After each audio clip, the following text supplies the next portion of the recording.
Pessoal, boa tarde.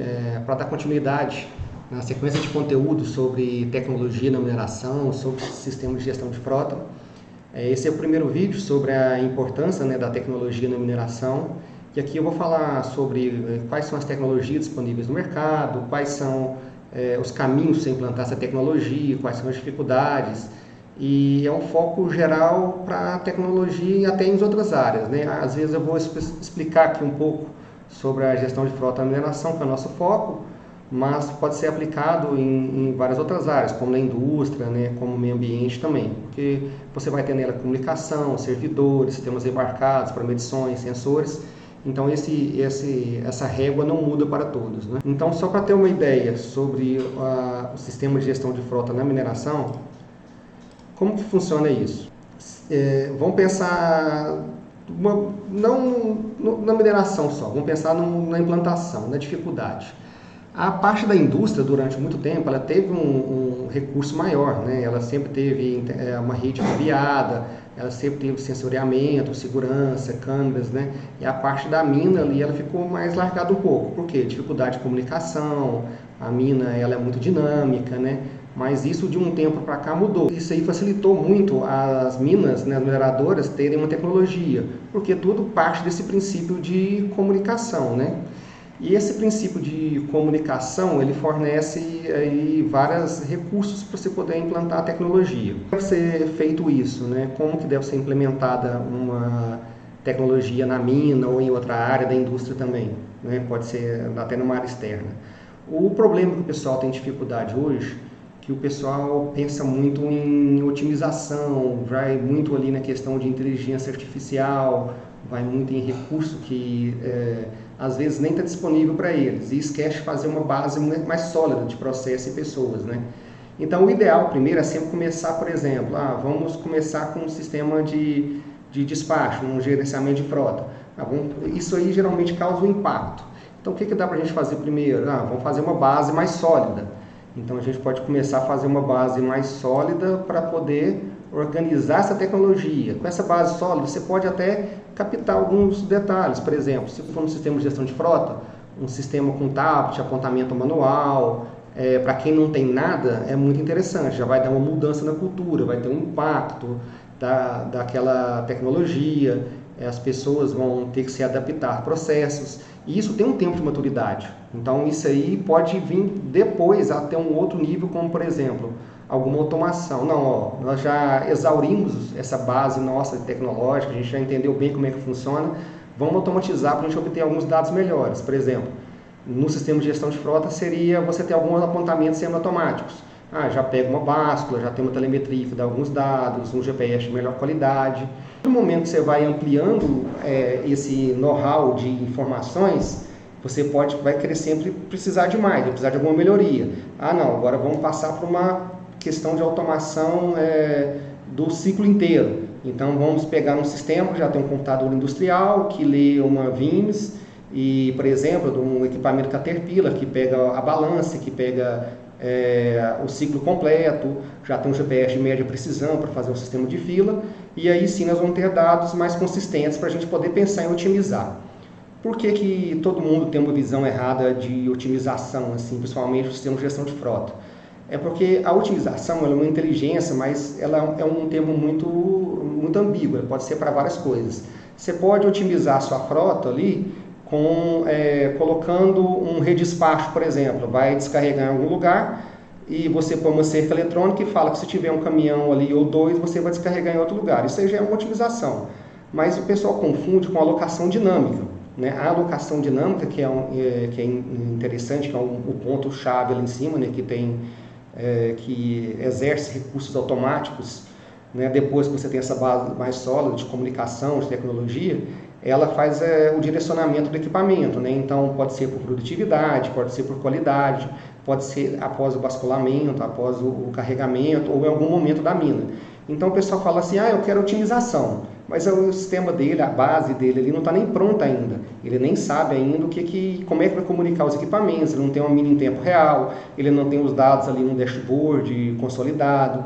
Então existe essa visão confusa sobre isso, sobre a tecnologia, E isso é muito importante ressaltar, que em todas as áreas, todas as partes dessa implantação dessa tecnologia, você vai ter um resultado. E esse resultado vai escalonando e vai ampliando. Por exemplo, implantou, tem a comunicação e os processos. Não, para quem não tem nada, já tem produção, já tem operação, alguns dados de ciclo, você já tem uma noção melhor. Quando você automatiza, você tira ali o erro humano, né? Então você vai ter dados mais confiáveis.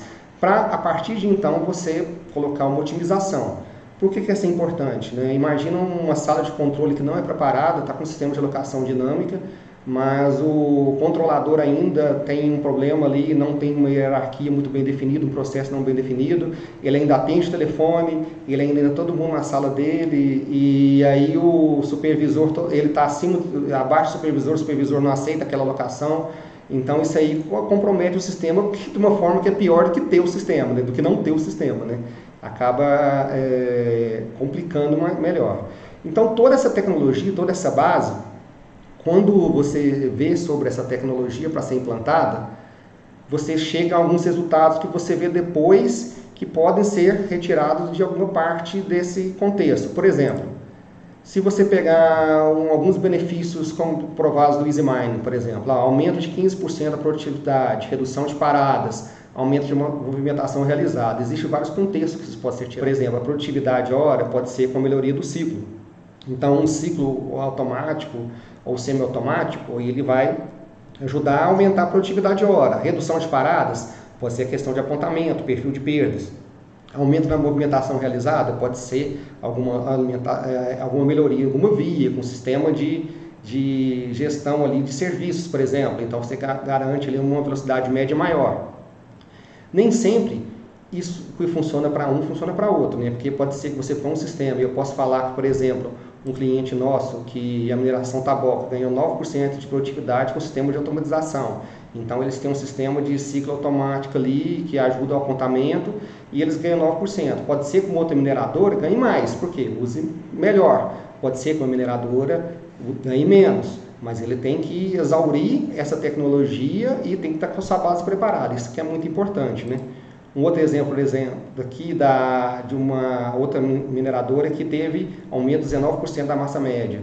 Pode ser um caso específico para esse. Você vai ter o recurso ali disponível para poder tirar esse aumento de 19%. Mas depende muito de como aquela base está preparada, como que você preparou os seus processos de automação, como você recebeu isso, né? Principalmente a questão da cultura.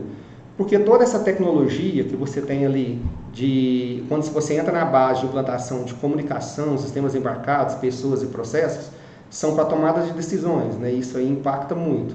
Por exemplo, se você tem ali a tomada de decisão, quem que é o principal tomador de decisão? É uma sala de controle. Então ele direciona todo o fluxo, né? Pode ser sala de controle mais equipada, pode ser uma sala de controle mais simples, isso não importa. Então a sala de controle está direcionando o fluxo do equipamento, por quê? Tem a tecnologia, está com o sistema em tempo real, está com uma rede ali que atende bem. Às vezes, dentro da necessidade, a empresa quer começar com um escopo menor, ela quer só tirar o papel mesmo, então ela não precisa daquela sala de controle muito ampla. Depois ele vai automatizar os processos, vai crescer muito, ele pode passar a ter necessidade. Essa é uma visão importante para o controlador. Outro ponto muito importante, análise de dados. Como é que você vai analisar um dado que já passou, né? Ou seja, a comunicação dos dados estão ruins. Então, o que é importante ter na tomada de decisão ali? Os dados reais, os dados muito bem homologados. Tem os dados de ciclo ali, só que o pessoal aponta tudo errado. Então, são válidos? Tem tecnologias, tem metodologias, né, estatísticas, para você ver quantos por cento daqueles dados são válidos. Você pode usar um sistema de DCIL, por exemplo. E você pode melhorar como? Treinamento, você pode melhorar como? Automatização dos processos, em vez de ter uma base automática, ter um carregamento automático. Isso aí que é a importância da tecnologia, né? Você vai ganhando know-how aí nos resultados. Na tomada de decisão, por exemplo, uma tela de fluxo, né? Então, isso aí é muito importante, mas tudo depende de processos que tem que ter muito bem direcionados antes. Por exemplo, um dos pontos que mais matam a tecnologia é a comunicação. Você tem as opções hoje em dia de usar 3G e 4G. Possivelmente o 5G está vindo aí, mas nós temos que ser realistas também ao nosso ambiente. O Brasil Hoje em dia nem 3G não tem direito nos lugares, nem nas cidades. Então imagina na mineradora, né? Então vai ser uma rede privada, né? Uma LTE privada ali que vai ter um contrato com a Vivo, é uma coisa. Ah, não, mas hoje em dia ainda tem benefícios, né? Tem recursos melhores para colocar uma rede Wi-Fi, né? Então é muito importante isso. Ah, o 3G tem uma limitação, o 4G tem uma limitação de algumas vias, de alguns pontos, né? Aí podemos fazer uma rede híbrida, podemos colocar a rede Wi-Fi, podemos colocar ela em toda a área da mina, por exemplo, né? Que é um recurso que vai garantir uma disponibilidade dos dados. Você pode vir com uma câmera, você pode fazer uma utilização melhor dessa tecnologia embarcada, né? E, por exemplo, essa tecnologia embarcada, você tem várias opções hoje em dia. Você pode usar computadores industriais, igual, por exemplo, Easy Embedded. Você pode ter um controle máximo total ali. Você pode ter um software mais dinâmico, um software mais escalonável. Você pode ter melhorias constantes neles.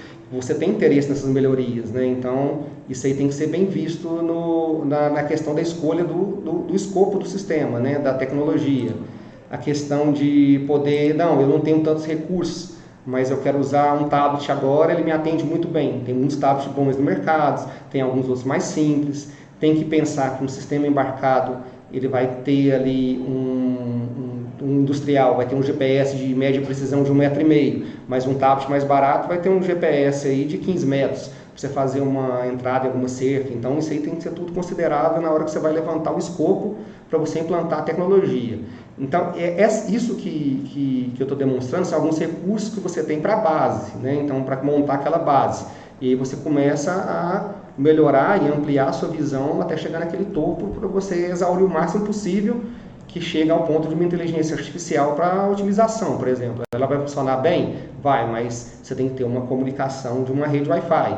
Você vai, uma locação dinâmica, você vai colocar uma otimização com um ciclo que não seja automático, tem que pensar muito bem nisso, porque pode ter um apontamento errado e você atrapalha o fluxo dos outros equipamentos também. Antes de tomar a decisão do escopo, tem que organizar bem, entender bem essa base, automação e otimização. Às vezes você pode querer só um rastreamento convencional, um sistema embarcado. Então, os veículos leves, eu quero monitorar com um rastreamento convencional, a entrada e saída da cerca. Às vezes eu quero pôr um equipamento de tablet nos meus equipamentos de apoio. E para a minha produção eu quero um equipamento melhor, como o Easy Embedded, por exemplo. Então, são escolhas que podem ser feitas, mas o que é o ponto que eu quero destacar aqui? O mais importante é saber identificar o escopo para a mina. Né? Para saber o escopo da mina, para aproveitar essa tecnologia, você tem que entender bem o contexto de que elas servem e como que elas podem ser aplicadas. Não adianta você querer o melhor sistema, a melhor ideia de otimização, as redes mais caras, se você não tem nem cultura para poder entender que o sistema vai tomar a decisão sozinho por você, e se você alimentar ele errado, ele vai tomar uma decisão errada, e é pior do que não ter o sistema. E você tem outras opções, né? E, por exemplo, no gestão de frota você tem vários sistemas embarcados, mas você pode também monitorar pneus, né? Você pode ter temperatura e pressão, usando a comunicação em tempo real também. Você pode ver como é que as vias estão com essa tecnologia de pneu, né? Vamos supor que passou numa via e teve muita oscilação dos equipamentos, você pode abrir uma cerca eletrônica ali e mandar para o equipamento de apoio para atuar como uma ordem de serviços.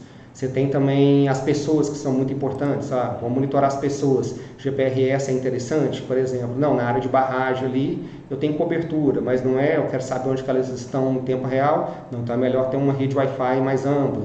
E você tem outros sistemas embarcados, como por exemplo, o sistema de fadiga, que é muito utilizado hoje.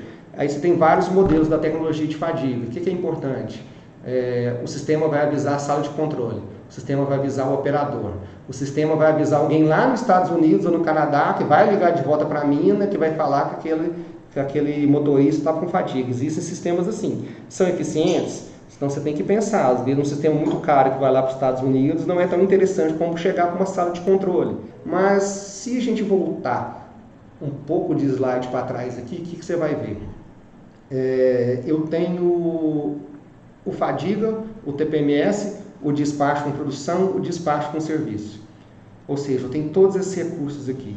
Só que eu sou a mesma pessoa olhando tudo. Funciona bem? Não, não funciona. Você tem que separar as pessoas para organizar isso. E você não consegue abranger aquele recurso, você está lá na base ainda. Você voltou para trás, então você investiu e não tem esse recurso. Não está sendo bem utilizado. Então, qual que é a importância da tecnologia, né, que você vai abranger aí para você implantar na sua mina? Não é questão de ter os mais tops e questão de ser os mais caros. É questão de mudar a cultura, de você fazer bem uma base ali para a sua tecnologia. Então, por exemplo, se você vir aqui no primeiro slide, que eu mostrei, eu vou voltar um pouquinho para explicar melhor. Ó. Então, eu passei vários exemplos, várias caminhadas aqui, várias aplicações, mas tudo volta aqui. Ó. Aqui é o segredo. Você tem TPMS, você tem sistema automatizado, mas você não está apto nos seus processos mapeados, você não sabe para onde você vai e você pôs um controlador só. Então você não consegue nem absorver essa tecnologia toda. Então começa devagarzinho, formula sua base, vai melhorando alguma coisa para você tirar alguns apontamentos. Depois que você tiver conhecimento do que é otimização, não no quesito só de otimizar para ter recursos, né? Na questão de alocação dinâmica, tá? Todo mundo acha muito bonito falar alocação dinâmica, mas nem sabe para que serve. Então, às vezes você consegue tirar recursos e otimizar sua produção, produtividade, sendo mais simples e sendo mais eficiente aqui.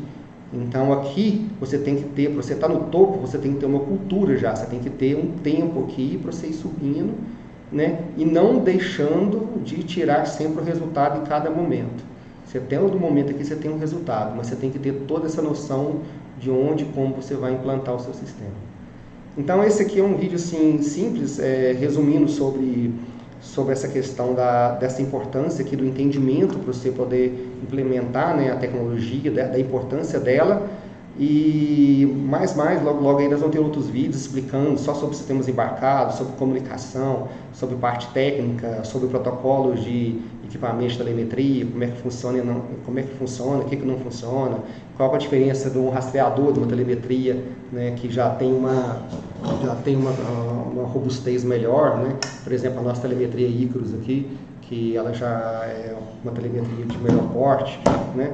Então vão estar mostrando aí para vocês. Não deixem de nos seguir nas redes sociais e vão estar disponíveis aí para vocês quando vocês precisarem, viu? Obrigado.